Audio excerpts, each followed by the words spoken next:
આખી આલમના ઇસ્માઇલી ભાઈ બહેનો એટલે કે ખોજા જ્ઞાતિના ભાઈ બહેનોને આપના મિત્ર જગદીશ ત્રિવેદીના યા અલી મદદ આજે 4 ફેબ્રુઆરી એટલે ઇમામત ડે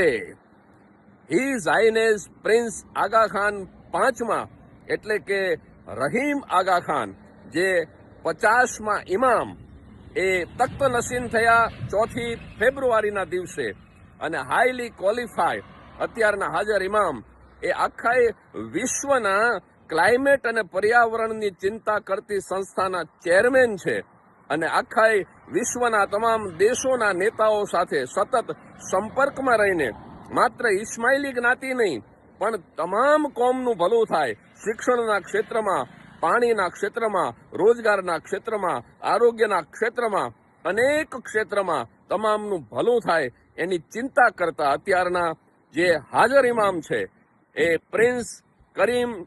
આગા ખાનના સુપુત્ર પ્રિન્સ રહીમ આગા ખાન જે 4 ફેબ્રુઆરીએ તખ્ત નશીન થયા એટલે આજનો દિવસ એ ઇમામત ડે, ઇમામત દિવસની તમામ ઇસ્માઇલીઓને ખૂબ શુભકામના. કારણ કે મને બહુ જ વાલા હોય તો એ ઇસ્માઇલી છે, કારણ કે એ સેવામાં માને છે, અમનમાં માને છે, ભાઈચારામાં માને છે, ભક્તિમાં માને છે. યા અલી મદદ.